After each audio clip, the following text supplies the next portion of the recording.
All right, grand rising, grand arrival, grand return, peace and blessings to the righteous and repentant alike.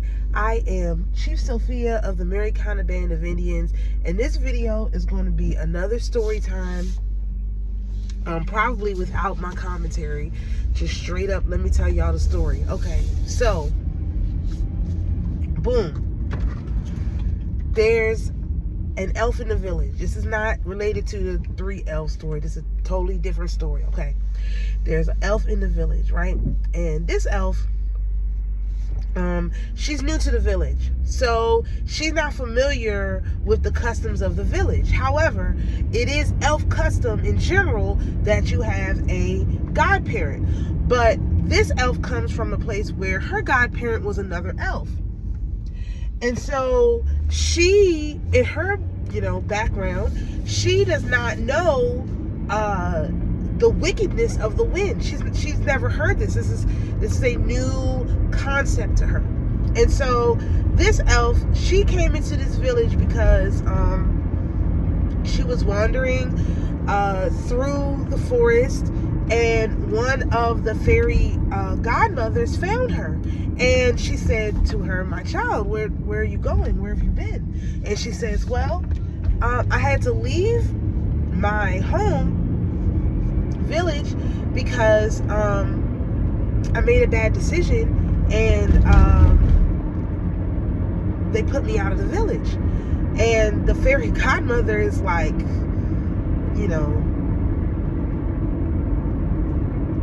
angered greatly by this, because in the village where she comes from, in the AmaruKhan village, they don't put people out for making bad decisions, because bad decision today could be a good decision tomorrow. So she says to the little elf, "Well,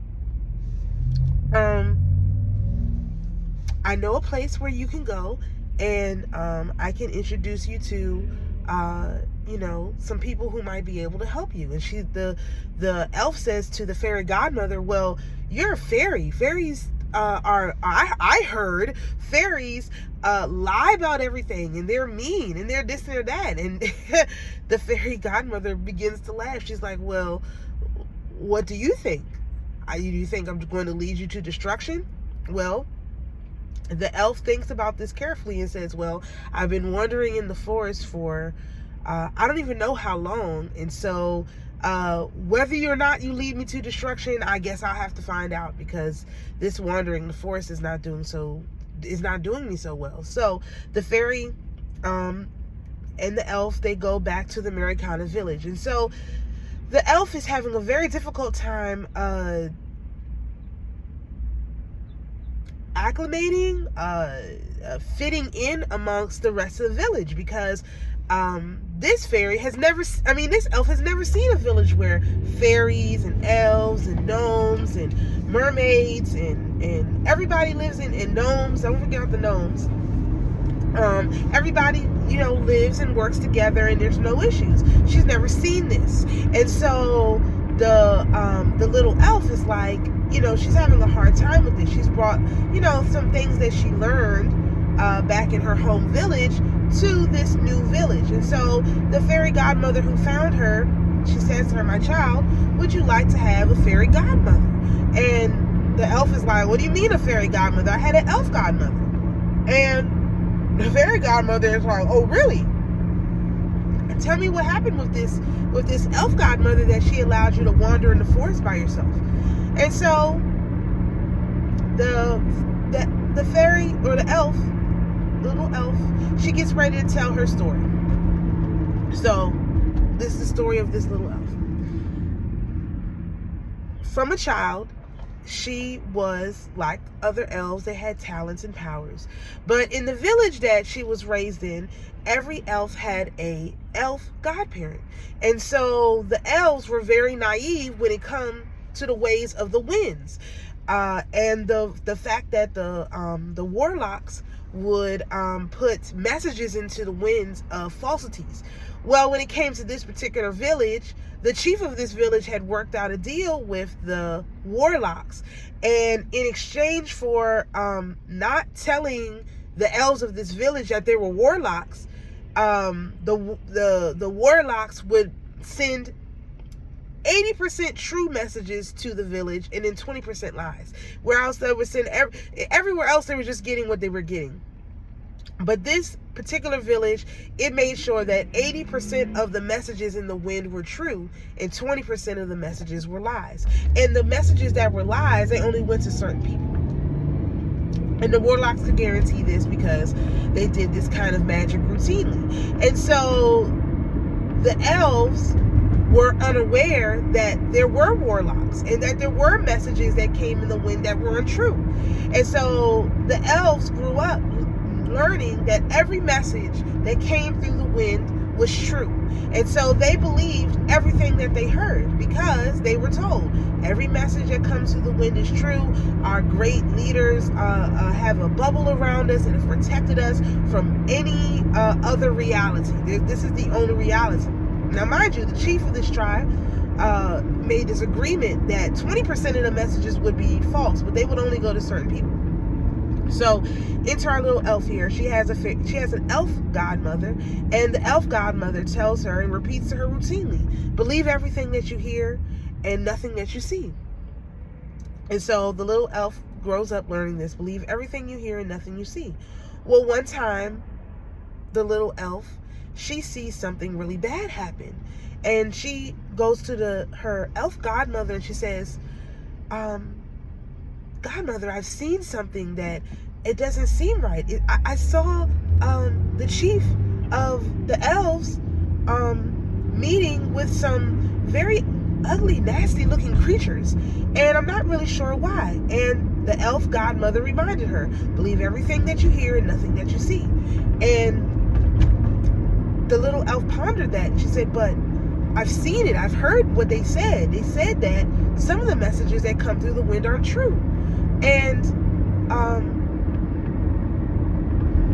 the elf godmother again repeated to her, believe everything that you hear and nothing that you see. And so from this point, the elf godmother goes and talks to the chief, and she's like, we have a little elf here that overheard your conversation and your meeting with the warlocks, because the elders of the community, they were quite aware of warlocks, and they were quite aware of the deal that the chief had struck with the warlocks.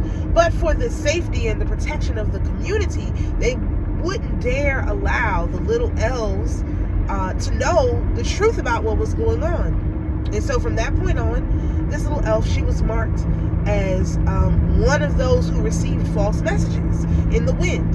And so she would hear something in the wind. She would go and say, hey, I've heard X, Y, and Z, and that thing would not be true. And so she went back to her godmother and she said, Godmother, you told me to believe everything that I hear and nothing that I see. But everything that I hear is not true. None of it is true. Why is that? And the elf godmother tells her, well, my dear, there's a potion that you may need to take so that you can indeed begin to hear the messages correctly. And the little elf thinks about that, and she's like, well, let me think about this, and I will let you know my decision tomorrow. So the little elf packs up all her stuff and she leaves the village because she does not know what is in that bottle that the elf godmother wants to give her. But she does remember a story of a similar elf who began to hear things that just weren't true in the winds, and that little elf disappeared. And so to make sure she was not one of those little elves that disappeared for hearing the falsities in the wind, she left.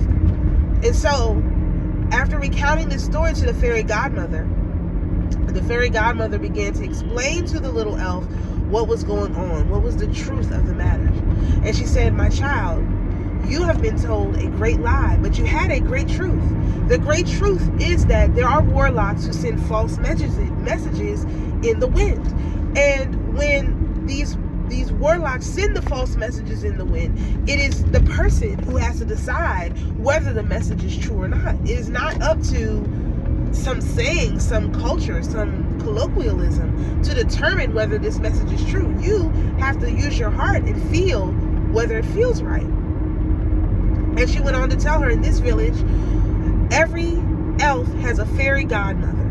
And every little fairy has an elf godmother, so that the fairies can explain to the elves the way of the fairies, and the elves can explain to the fairies the way of the elves. And that way, everyone can learn. Not only are they important and valuable, but they have to really, truly trust themselves when it comes to hearing messages in the wind. And the elf, in her great surprise, has never heard of such a thing, because again, in her village there were no fairies. There was only elves, and so she didn't even know that this thing was possible. So she says to the fairy godmother, yes, indeed, I would love to receive a fairy godmother so that I can learn the way of the air. And the fairy godmother says to her, okay, I will find you a suitable godparent. But in the meantime, so that you can better fit into the community, I'm going to tell you a few things, a few truths to keep in mind when you interact within this village. Because this village, we have rules. One of the rules is everybody has the opportunity to learn everyone else's job. That way, you can know that the job that you decide on is the right one for you. In this village, everybody has the opportunity to learn the ways of each other. So if you decide you want to engage in some of the ways of the fairies, you can use that skill. And third of all, everybody has the same skills. It's just, if you are an elf, you cannot be a fairy, and if you are a fairy, you cannot be an elf. But it doesn't mean that you can't use the ways of the fairies as an elf, or you can't use the way of the elves as a fairy. How do you think I found you? Elves are very good at navigating, and so I use the ways of the elves to navigate my way to you in the woods, because I heard through the air the things that had happened to you, and so I was able to find you by using that elf skill. Now, I'm not an elf, but I was able to use the elf skill of navigation, which is why you may not know, but one of the elf powers is navigating very, very difficult situations.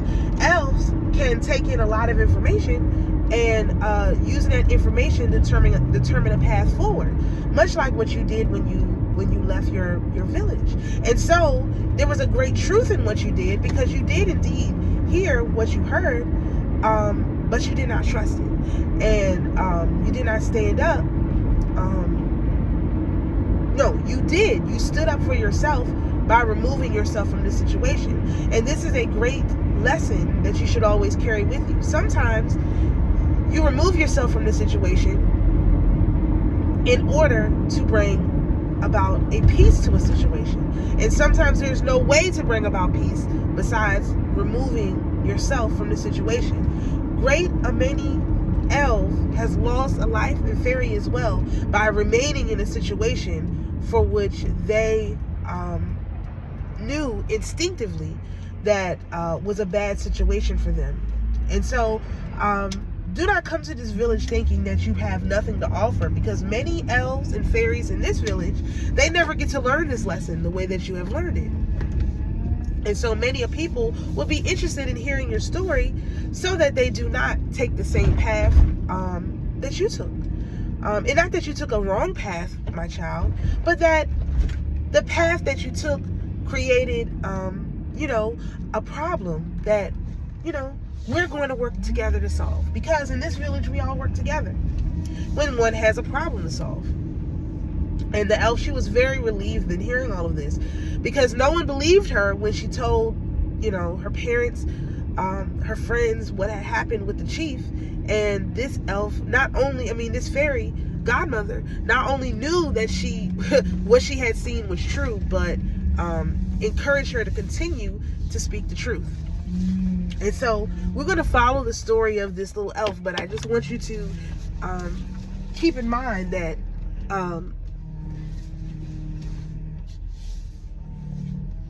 many people have learned different things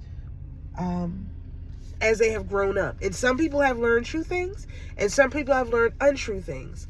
And a lot of people haven't been exposed to other kinds of people. And so as you become one of these other kinds of people, show kindness as you interact, so that you are able to do like the fairy godmother and use those skills that you've put together to help the next person who may need them. So shalom, peace, and blessings, and we'll see you in the next video.